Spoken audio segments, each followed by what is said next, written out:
Hello, and welcome to this Christian Walk podcast, the show where no topic is too taboo to empower you on your walk with God. I'm your host, Marley B., and it is my pleasure to invite you back to the conversation. Today's conversation is a special one. I invited my friend, Reggie Black, to come on to the show today and share his story of redemption. When you think about falling away from God, sometimes we feel that we got so far away that He'll never take us back. And Reggie's story is a prime example on how that just isn't true. So I can't wait for you to meet him and see his story of redemption. Let's get into it right now. Walk with me, talk with me. What you know about God? Will He ride with me? Come and open my eyes for me. Hear my story. Show me more what's in store. And once more, listen, homie, can you walk? Reggie Black, welcome to this Christian Walk podcast. How's everybody doing?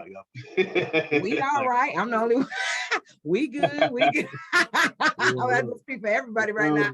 Those the listeners and viewers, let's say hello to everybody. Well, hello to you. And thank you so much for being on the show, right? So, this show is all about what it's like to walk this walk as a Christian, right? We know that sometimes it's not all, I say this all the time, it's not all crackers and wine. We have peaks, we have valleys. Sometimes we learn lessons the easy way, sometimes we learn them the hard way. And I feel like your life has been a testimony of what God can do when we trust Him. You know what I mean? And so I just want to give people a chance to get to know you. So let's start off with, your foundation of faith on this walk, right? So we know everybody have, we done grew up in church or whatever, but did you come from like a two-parent household? Did y'all grow up in the church? How was your childhood? Well, I mean, my mom was basically, a single mother. Her and my father married or whatever, and they split, early when I was young. But How old were you when they split? probably about early, like when I was like 3, so something like that. Okay. So it was kind of just me and my brother and my mom, pretty much she raised us and everything like that. So he's a little bit younger than me, but a whole lot bigger than me now. But yeah, but it was pretty much us, growing up in a single parent home, just learning different things. She, taught us how to, you know, cook and clean. But the funny story is that, she stopped cooking at one point and she just never started back cooking again. So What point did she stop cooking? How old was you when she stopped cooking? Was it like, okay, was you old enough to touch the right, stove yet or no? maybe like, I'm gonna say, the last time I remember my mama really cooking something was probably when I was like 15 or 16. It probably was earlier than that, you know what I'm saying? But she would buy us the stuff to make or whatever, and she like, taught us how to prepare different things or whatever, taught us how to, iron and do, different stuff like that or whatever. We had, tours where we were doing those things, so we would know how to, do them for ourselves or whatever. So, Did you grow up in North Carolina or where you originally from, Black? from South Carolina. I grew up in Spartanburg, South Carolina. Yeah. Oh, okay. And So, then so were you going to church at all during that time? Like early yeah. years? When I remember, going to church, with my mother and my we had a family church in what's called Chesney, South Carolina, which is Brooklyn CME church. So that was like the foundation, at a very young age, because my family, that's like my family church or whatever. But we actually started going to church with a friend of my mother's when I was probably like, in the first or second grade. It was called St. Paul's Baptist Church. And, we kind of, sung in the choir and things like that or whatever. And we would go, I guess we were regular members there or whatever, because I remember, getting baptized at an early age in that church or whatever. And then we actually, when I think I was 12 years old, and we started going to this new church, which is called Evangel Cathedral. And it was like, one of those evangelistic churches or what have you. It Mhm. was like, a bigger church, with kind of a, mixed congregation. It wasn't, it wasn't too mixed there. When we first started going, it was, predominantly, one way, and but we sprinkle in there or what have you. So Mhm. we actually, I kind of grew up in that church, whatever, and I remember when I was 12 years old, I was walking across this campus, Wofford College, and this guy stopped me, and he was like, I gave my life to the Lord. He said that you would always remember this day. It was August the 12th, 1984. And I was 12 years old, and I remember that day. He said you will always remember this day. Um, So he came up to you and just said, "Give your life to the Lord." How did that go? Wait, how did?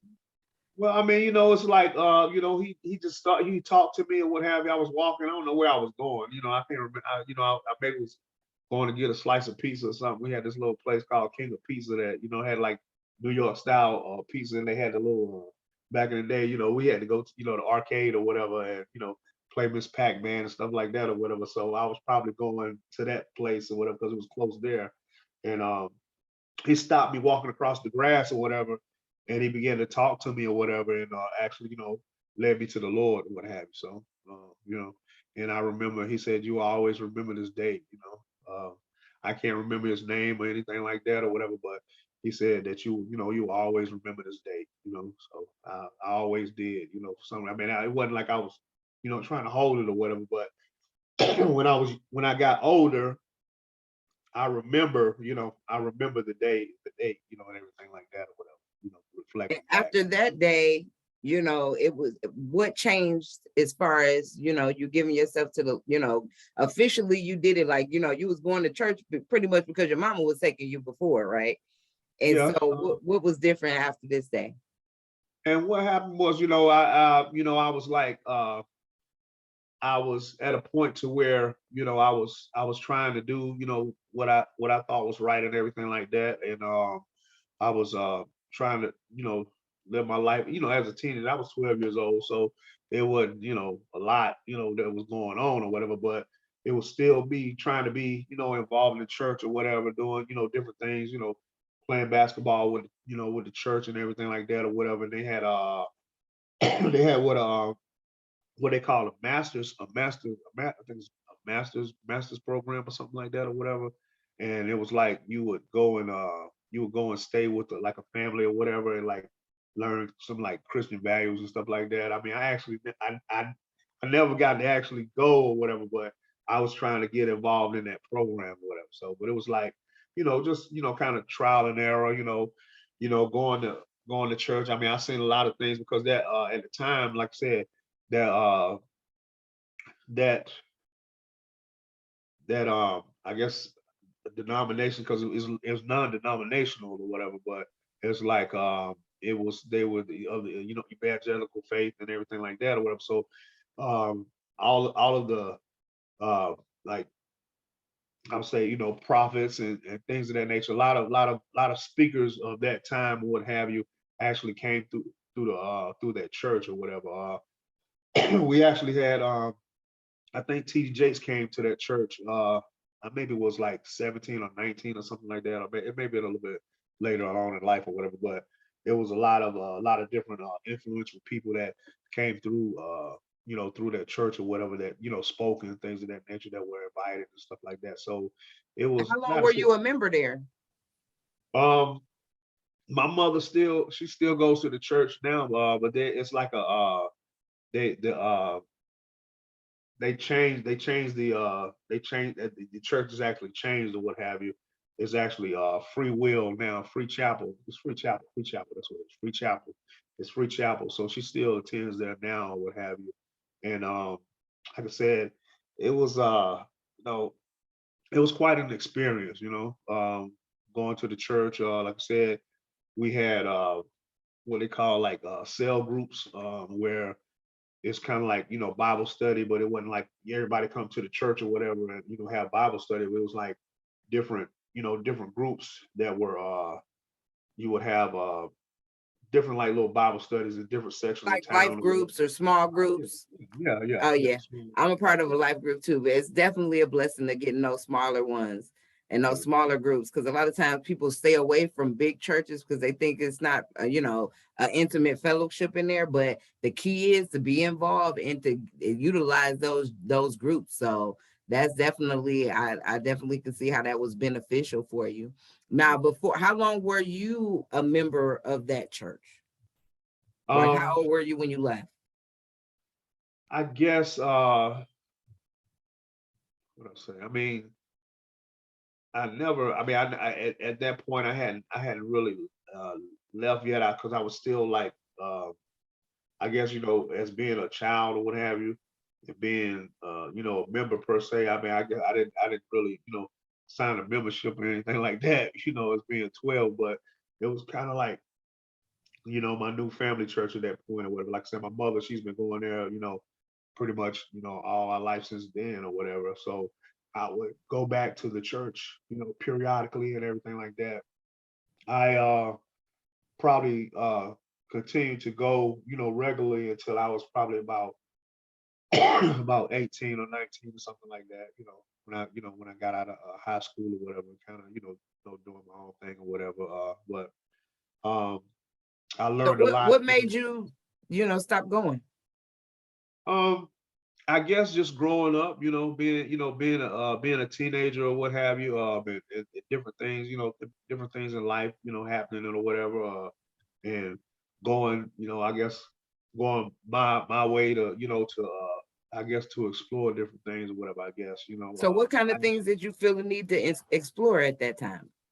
well, I got into a lot of different things at one point, I know, like I said, my mother and father weren't together, and I know my father, he had a kind of like a drinking problem, what have you, and I always said that I would never drink or anything like that or whatever. So, um, I guess when I got to that age, like 19 or so, something around in that age or what have you, I just got friends, and I guess I kind of started drinking and hanging out, partying and different things like that or whatever at that point or whatever. So it was kind of like just kind of you know going my own way as Yeah. as a Yeah. child or whatever, Yeah. I and know how it is when we turn 18, we think we grown, right?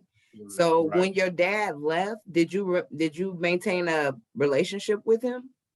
Well, our relationship was kind of sporadic or what have you.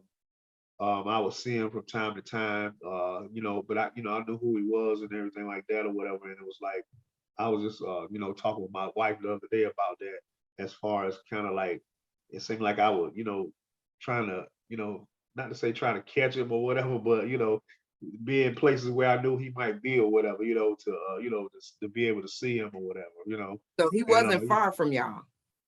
no, I mean, but with being a kid, I couldn't, Yeah. go to him or drive to us, things like that or whatever. But he probably stayed 30 minutes or less than an hour away from where I was or whatever. But it was still the point that you know not being able to get to him and him not I guess not making the effort at the time because what he was going through or whatever with his drinking or whatever it was but then he like I said he got to the point where he cleaned up his life and everything like that and he stopped drinking and everything like that and he got saved so and we kind of our relationship kind of got a little better or what have you he got remarried, I think, with me and my brother, like right about the same time, like when maybe when I was probably about 16 or 17 or something like that or whatever. He just he got remarried or whatever, and and he kind of had like to say a new family or whatever. But as far as because his wife, his new wife or whatever, she had children or whatever. So he had family. So we had step brothers and stuff like that or whatever. So um, so we kind of, went through that or whatever. But like I said, our relationship started getting, a little better or whatever. But it wasn't as, as solid as I still, would like it to be or whatever. I guess because me and my brother, we kind of had, animosity and stuff like that or whatever. Or just stuff, build up like, why you didn't ever come and see us or whatever, and we Right. would, see him, when we would see him or whatever, here and there or whatever. So, but we knew who he was, and we would see him from time to time or whatever. So, I What guess. would your mom tell you guys about him? Well, I mean, she never really not like she didn't really say a lot. Like she didn't like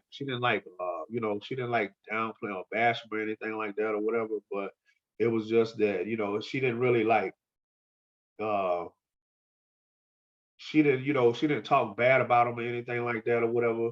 So I guess she kind of let us form our own opinion about him, to see, how he, how he was or what he did or whatever, So it was like we kind of, formed our own opinion from, being around him or whatever. She never like, talked bad about him, he's this and that or that. She never did that. So, I guess that, that was a good thing, so I yeah. find it ironic how, like, right when you said right around when you were like 17, 18, that's when your dad got saved, got another family, started, got off the, went to rehab, I guess, for, got off the alcohol and everything like that. He's Yeah, cleaning up his life. And then at that time, you're beginning to drink, right. Yeah. right? Do I do mean, you do you think it, do you wonder why that is, or do you think you feel like you know why that is? well, I don't know, how it happened at, right around the same time. It wasn't that, I was like, upset or anything like that, that he had a new family or anything like that or whatever. But I guess it was just the time in my life where I was doing different things or what have you. I had, that time in my life or whatever. I guess the friends that I chose or whatever, and, to be around, not saying that they were bad because, you make your own decisions and stuff like that or whatever. But, Mhm, at one point, I was, started, selling drugs and stuff like that or whatever, mhm. through a mutual friend or whatever. And I mean, it wasn't like, uh, you know, a long drawn. Well, I guess it did last for a while or whatever, but I was still like working and stuff like that. So it wasn't like just like a that was the only part of my life or whatever. But I did at one point sell drugs and stuff like that or whatever. And I guess with that being you know in the mix, and then That's just alcoholism. that lifestyle kind of thing, right? Yeah, so that's what I think it was. And going through that or whatever. Like I said, I would still go to the church from time to time and what have you. I would still go with my mom and everything like that or whatever. And it was just building up or whatever. I guess till eventually I wasn't really going or whatever. So I didn't go for a while. I maybe would go maybe Easter or something like that or whatever. Hmm. And even get to the point where I remember excuse me I remember like even one Easter or whatever. I remember uh you know kind of waking up at my friend's house or whatever, and it was like I was like, I'm not celebrating any pagan holidays and stuff like that or whatever. They had got to that. So Easter, you Not said Easter was a pagan holiday? Yeah, I mean, which it is, in a sense, because it's celebrating with the Easter egg and all that stuff like that, the Yeah, God of fertility, all this. a I mean, little it is. commercialized. It's a Yeah, little yeah, commercialized. yeah. Not about the resurrection of The Christ, which is resurrect, what it's right? really about, what it's really about. But as far as what's celebrated in the time of the year, everything being off like that or whatever it was, being weaved in with Catholicism and all that or whatever. So I mean, it was just it was just me, you know, Rationalizing. yeah, just saying something really, I Yeah, mean, like you said, rationalizing, but just kind of like making an excuse for why I didn't go to church that day or something. So And I then depend. how old were you at this point in your life when you like were phasing your way back out of the church, right? I guess during this time or what have you. This was through my 20s or what have you.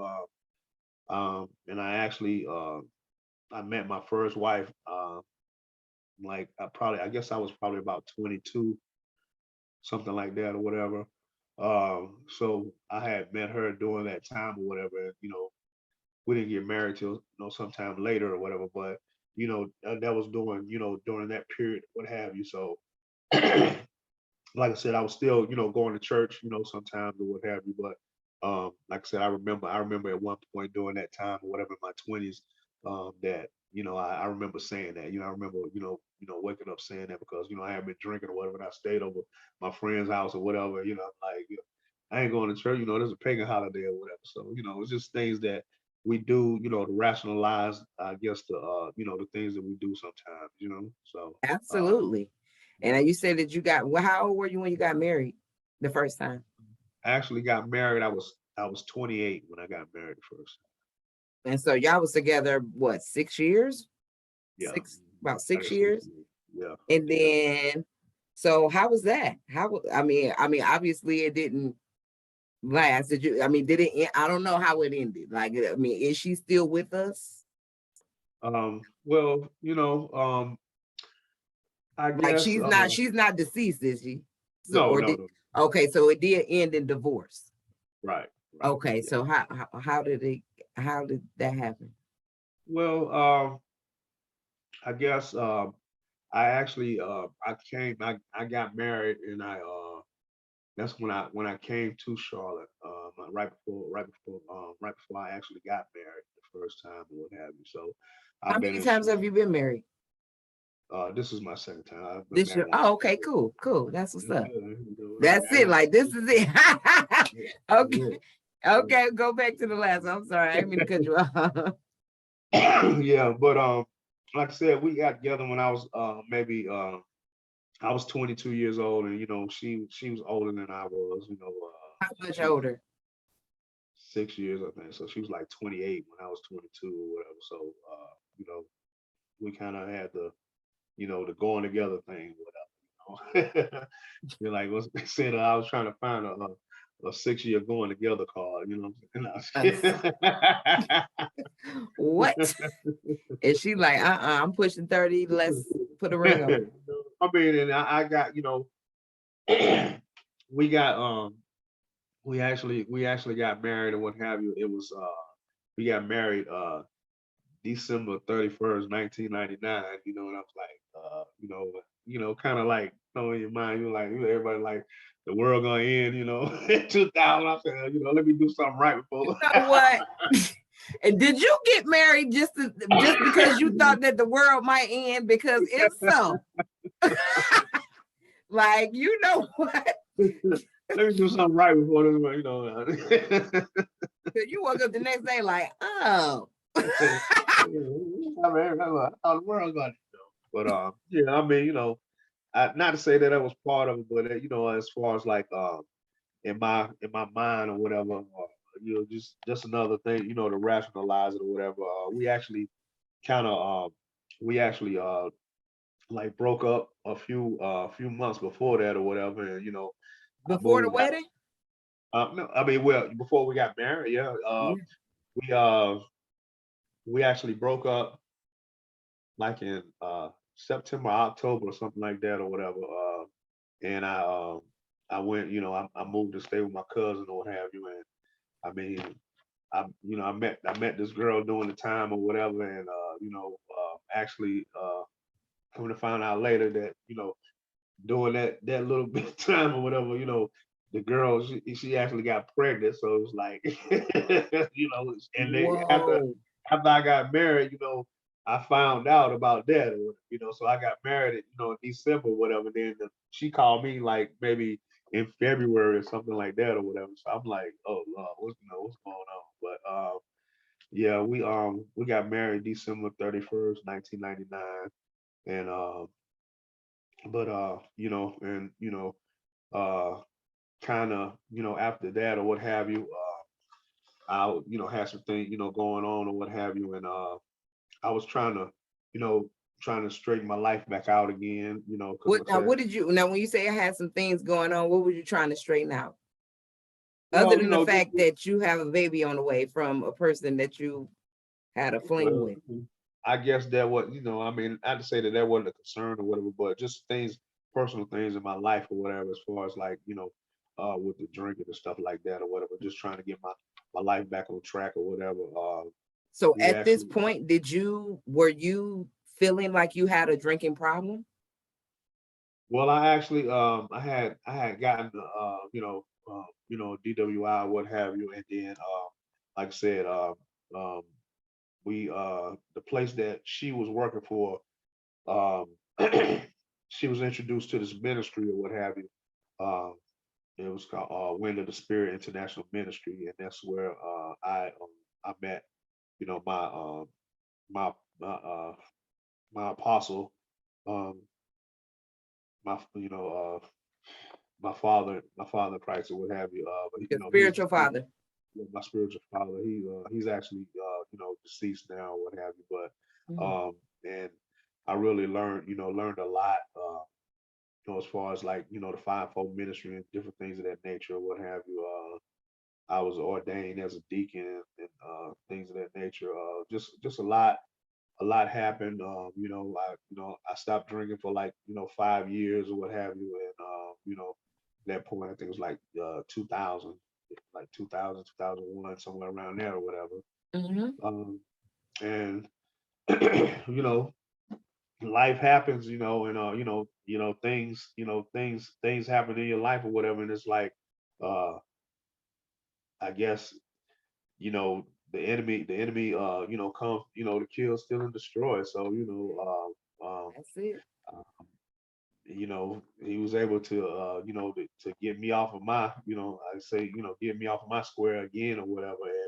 And I moved back away from kind of away from the church because different things happened or whatever. And this was around like 2006, 2007, actually when kind of when we met or whatever, when I the first time I met you, when So we met. when we met, you were a deacon. I was actually, yeah, I had already been ordained deacon in 2001. Yeah. Oh, okay. So at what point did you back away from that part? It was around that time, about 2000, 2006, 2007, around Yep. right, So we right. did know. So I did know you during that time when you were a deacon. That I did not know that. And Yeah, so, and I remember had hearing that, but I didn't think that it was during that time that we knew each other. I thought it would have happened like earlier in your life. And right. so, to find that out, I get that. But let me ask you this before we go into this part, right? What happened to the baby? The baby's still alive. He's in Georgia actually. He'll be 22 this year. So Wow, you have a son, Black. I never knew that. yeah. Do Mhm. you have a do you have a relationship with them?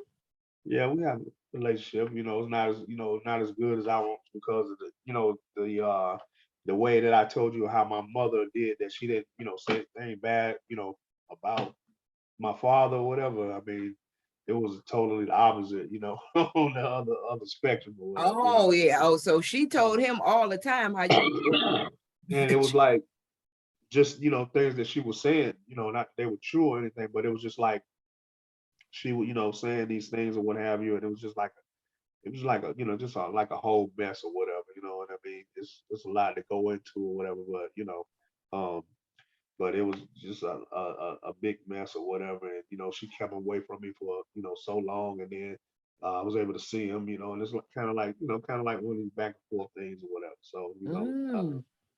people get you know But now he's grown and y'all working on it.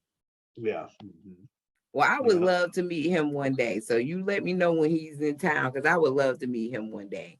okay. And then, yes, I would love that. And then, okay, so shooting back to, when, about when the time we met, the old out of bounds days, right? So this is like 2006, 2007.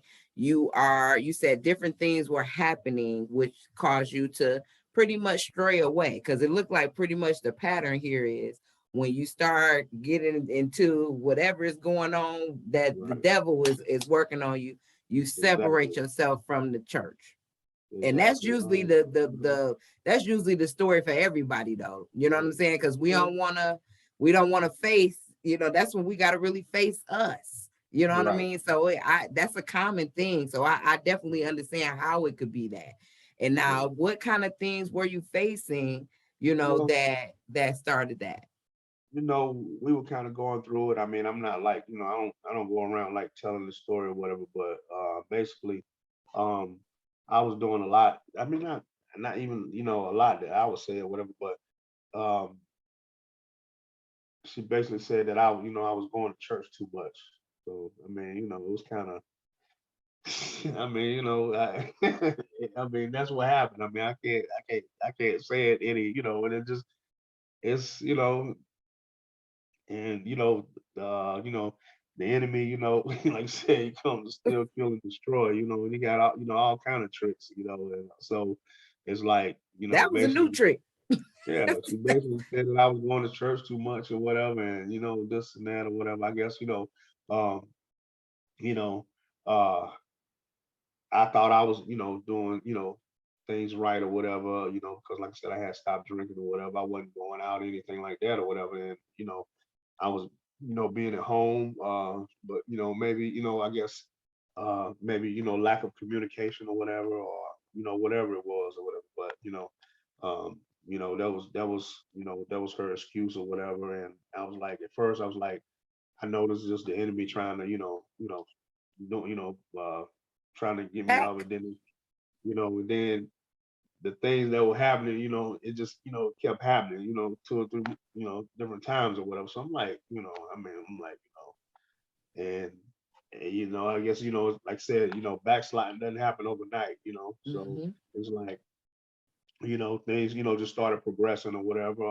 Like I said, during that time period or whatever, started, exploring different things or whatever, as far as, doing the taxes and, being out of bounds and doing different things like that or whatever. So it was kind of like we drifted apart. And like I said, we ended up finally getting the divorce in 2010. So, mm. um, yeah, so it was like from that point or whatever, it just kept going, further and further, further and further off. So, Because uh, at that point, when and that's like you kind of almost lost your anchor then, right? yeah. And so, what happened to your life then? Like I said, the Bible describes it all. And, if we read the Bible, what's going to happen, or what, we can read it and find out, what we need to find out about, our situation, or what's going on. Because like when things like that happens or whatever, you know, you get to a point where the enemy's out of your life or whatever. But when he comes back 7 times worse. Right, in a Than like it a was. vengeance, right? So at that point, during that time or whatever, like I said, I was doing the taxes and all the stuff like that or whatever, and I was, basically, I wasn't like, on a full-time job all the time or whatever. So I had a lot of time, doing party promotions and being out with the communities, different things like that or whatever. So I was drinking a lot, and like I said, we got a divorce in 2010 or whatever. During all that time or whatever, just a lot of you know, just a lot of drinking and uh, partying. I mean, firsthand. I mean, but it's like kind of like that's what was happening at that point or whatever. And you you feel like kind of like it's hard to get back or whatever, because it seems like you don't fell away so far or whatever. But I always knew that that God could, that all I had to do was make that one step back towards Him, and that He would receive me. So Absolutely.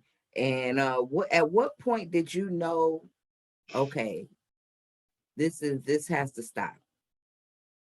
What was the point of when you knew this, you didn't want to live like that anymore? Well, sometimes we go to the point where that God has to stop us. Mm-hmm. And I guess Yeah. I got to that point or whatever. I felt like it. I felt like it wasn't that bad or whatever. I mean, to be honest, I got shot in both of my legs in 2015 or whatever. And I had to I basically I had to go to federal prison. And it was like you know it was to the point where God said, I gotta sit you down, to make you, let you realize what's going on around you. Yeah. I mean, and it's like you gotta live your life for me. Not, it's not your life is not your own. What I'm saying, you have to be at a point where um, that because he gave me life or whatever. I didn't give myself life. You know, so there's a point that you have to give it back to him or what have you. So I realized that while I was in prison or what have you. I actually ended up doing 50 months total. So, and I mean, it's like, and, sometimes I was like, I was like, basically the whole time it's like, I was like, it wasn't fair because I felt like, that, I didn't do what they said that I did or whatever, and it's like, they put it to the point where, you know, they charge me all this money or whatever. I mean, I still have a problem with it, but I have to, move on with my life or whatever. And it's like money that I never had or whatever. And it's like they putting this stuff on me or whatever. And I'm like, you know, you can't put me with one penny of it, but you know what I mean? It's like it's a part of my life now, but and it allowed me to grow to the point where, you know, I had to like while I was in there, I was able to, forgive a lot of people, and that's the one thing about it, forgiveness is the key to your breakthrough. I actually did a sermon on that or whatever, forgiveness is the key to your breakthrough because, God says you have to how can I forgive you, if you don't, forgive these other people or whatever, because I'm walking around with unforgiveness in my heart for this person and that person or whatever. Like I feel like they did something to me or whatever. And it's just weighing me down. This person, they did something to me, 10, 20 years ago or whatever. I'm still holding on to it or whatever, what I'm saying? I'm walking around, they ain't even thinking about me, what I'm saying? They going on with their life or whatever, what I'm saying? And it got That's me all the true. way down, what I'm saying? I'm sitting there like, And you would be surprised how far back you got to go when it's time to do that forgiveness tour, right, right? So, so how far did you go back?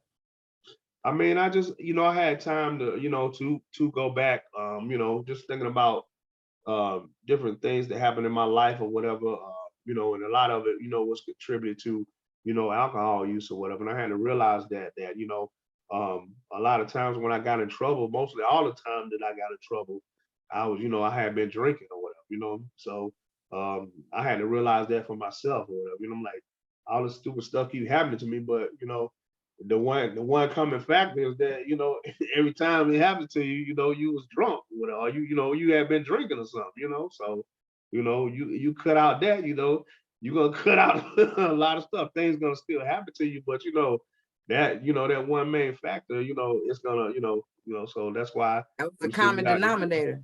right. So Yeah. if you So know let me ask you this. When you were, going through your list of people that you needed to forgive, was your dad on it? Yeah, my dad was on it. My mom was on it. I mean, because we take things inside or whatever. It's like, I actually, while I was there, I started, saying to my mom, I love you every time I got off the phone or whatever, because she never really said it to me, and that was missed for me. So it was like for me to be able to, to pull it out of her for what I needed. You know what I mean?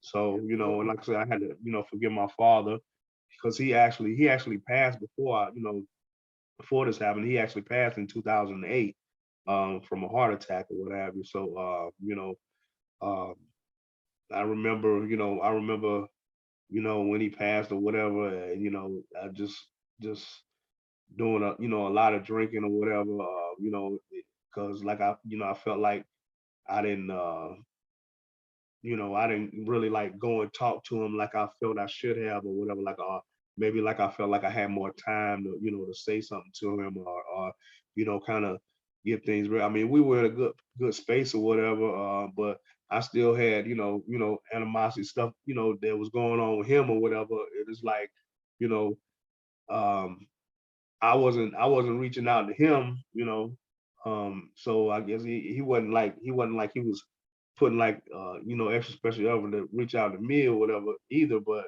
he was still there, he was available or whatever. But and like, different stuff or whatever. I'm like, like he gave his stepson, one of his cars or whatever, something like, stuff like that or whatever, and that kind of weighs on you and stuff like that. Or I'm like, yeah, I'm your firstborn son, what I'm saying? For real, well, you should have gave me the Lincoln, you know what I'm saying? So, just stuff like that or whatever. Yeah, And I get that. we have to go back and, forgive those people for those things because, we harboring that stuff in our heart, and it hardens our heart and, it allows us not to love. And that's what Christ is love, with that blockage in your heart, unforgiveness in your heart, you can't truly love, and that's what God is. That's what God is. God is love, without anything else, that's the main thing is love, So And going um back to that list, were you on it? Have you been able to forgive yourself? yeah, I definitely had to forgive myself, um for I'm like, forgive myself for like uh getting myself into all this or whatever, or, going this path or whatever, because I could have chose to do things a whole lot differently, in the decisions that I made or whatever. So I definitely had to forgive myself, Mm-hmm. yeah, and that was one of the one of the main things or whatever. But forgiveness is the key, Absolutely. yeah, And then when you're going through, so much, when you, because at the end of the day, it's all trauma, right? It's a bunch of trauma that we act out the trauma that our life puts in us, that living puts in us, and we act it out, And when you think about all of that trauma, did you get a chance to, or have you considered, if you haven't, getting, talking to like a therapist or a counselor? Have you been? I actually did get a chance to kind of talk to a therapist and things like that or whatever. Um, I didn't go for a long period of time, but I had some sessions where I talked to him for probably about um 6 months to a year or whatever. And while I was actually in prison, I went through a program that shows you different things about yourself or what have you. It's like it's what the federal government calls the drug program or whatever, and they I'm trying to remember how they put it, but it's a social cycle and something whatever, however they put it or whatever. It's But it's basically a to assess program, yourself, right? To make you self-aware. right? And I went through some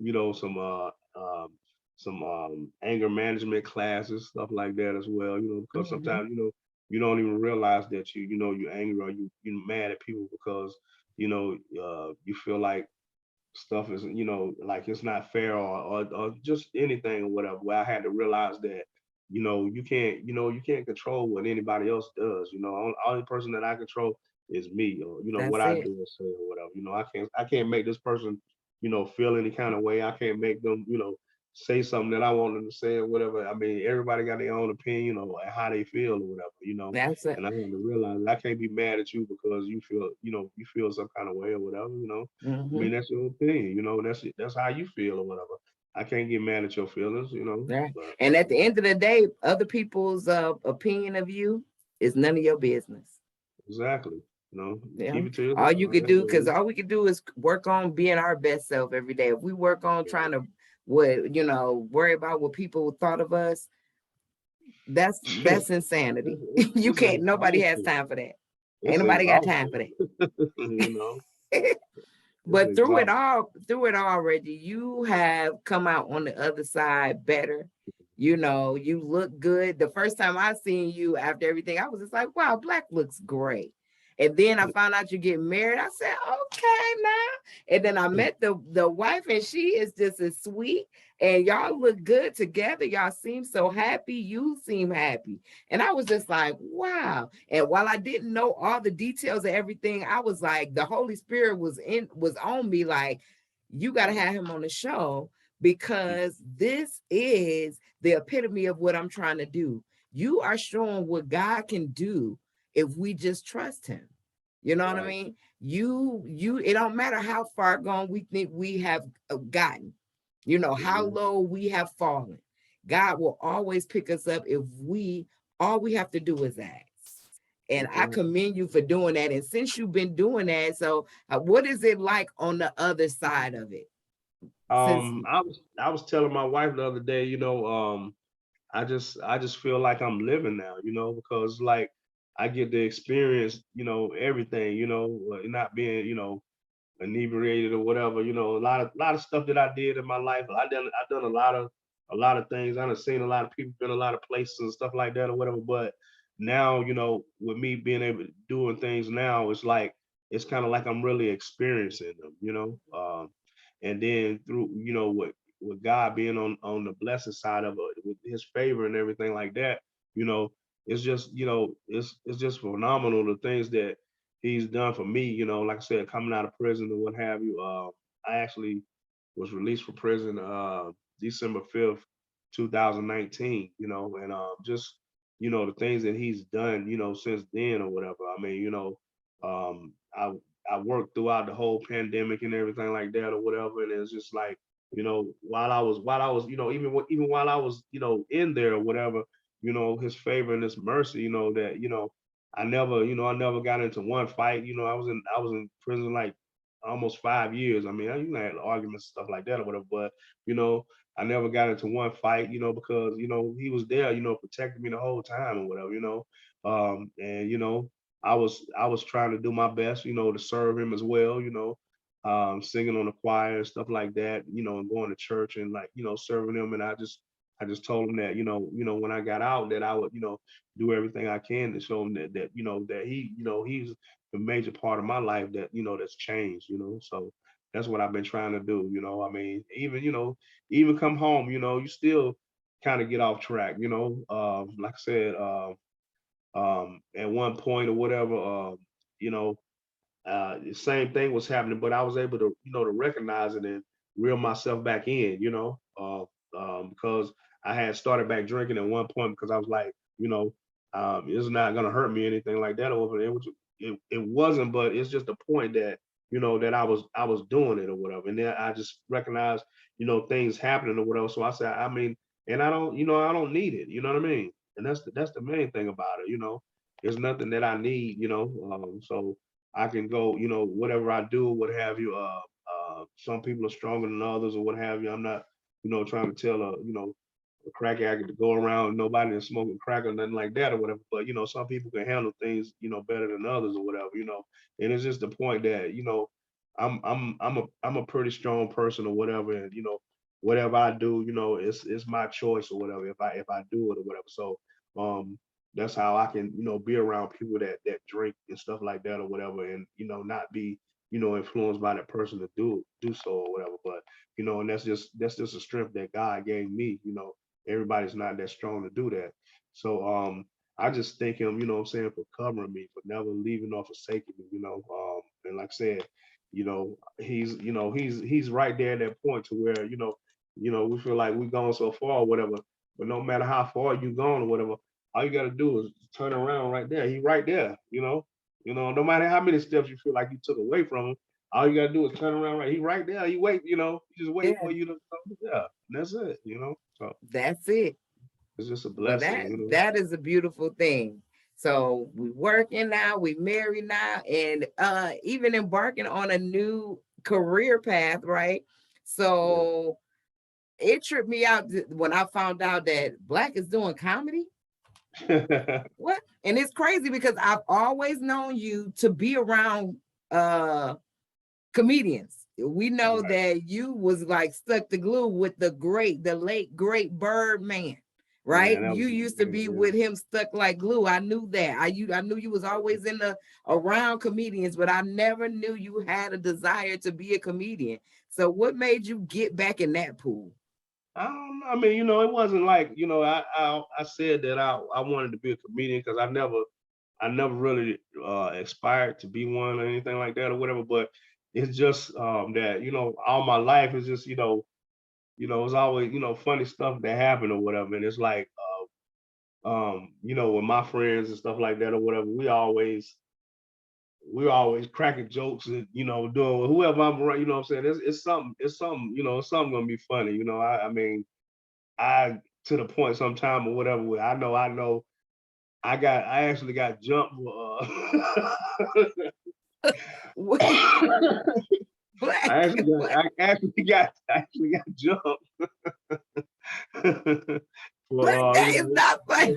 it's funny. I mean, it's not funny, but it is. I got my jaw wired up and everything like that. And it's like, I tell you the story or whatever. I was out in Monroe, right? So I went to this little after hour place or whatever, and it's like something just came over me. The girl, she was like, she's like, all we got is some gin left or whatever. I'm like, man, I don't want to drink no gin, you know what I'm saying? Because this, yeah, I don't mess with gin like that or whatever, bro. I was older, I used to drink gin when I was younger or whatever, but so I'm like, man, I don't want to drink no gin, but I started drinking the gin or whatever. So it just, something just came over me. It was like, The gin came over you. yeah, it's like, I mean, I said the other way. I said, y'all brothers country. I said, do y'all feel country? I said, I used the N word. What I said, do y'all feel country? It was just, and I just kept going, and so And they just one beat of you in those the things. after hour? Yeah, yeah. So I Okay, mean, well, it's I just, hope that was your last gin yeah, day. yeah. So I mean, just saying funny thing because when I start, like snapping on somebody, well, I mean, that's how I used to be, whatever. It was like it just be funny or whatever, and it's like, So what made you, I mean, because I get being around funny stuff all the time. I get it. But what makes you say, okay, let me take this to the stage? um, well, I mean, just the I actually started. It's a funny story that I started doing it while I was that's how God is, he leads you, in different places or whatever. You're like, why am I here, Lord? And it's Right. like, I get it. you can leave, you can let me out, right now or whatever, but you got to go through this or whatever, So I went through this program or whatever, and they had the little thing or whatever. It was like, you know, it was like the joke of the day or whatever.